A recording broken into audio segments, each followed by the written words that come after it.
Thank you all so much for coming out to hear us on this Monday night. As was just said, we're a part of the Science in the News team with the Yale Science Diplomats. And we have an exciting series of talks for you tonight, talking about generally from micro to macro, small molecules with big effects. And just a couple of structural notes of how the talks will go. Each of the three speakers will present, and then we'll have time for the questions after. So please hold your questions to the end. And then also the speakers will hang around for a little bit afterwards if you would like to ask them more follow-up questions one-on-one. And so with that, I just want to introduce the speakers. First, you'll hear from Jessica, who is a PhD student in the chemistry department. And a fun fact about her is that she's run the Boston Marathon twice. Next, you'll hear from Lizzie, who is a graduate student in the microbiology department. And a fun fact about her is that she was bitten twice by 2 different stingrays.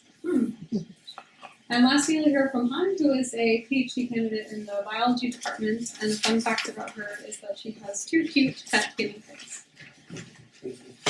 Now I just want to talk to you a little bit generally about what you'll be hearing about tonight. And so one of the themes that I think you'll notice from all 3 talks is just the emphasis of the importance of shape for the function of objects.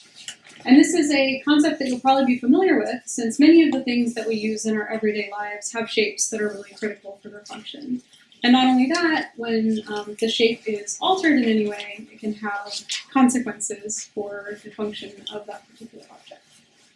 Now, this is something that isn't only true for forks and umbrellas, it's also true all the way down to the cellular and molecular level. And so that's one of the things that you'll be hearing about tonight.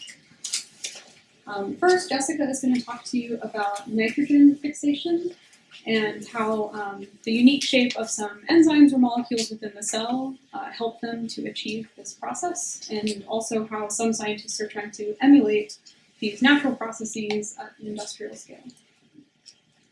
Next, you're going to hear from Lizzie, and she'll talk to you about how the change in shape of red blood cells can have consequences for their function in your body.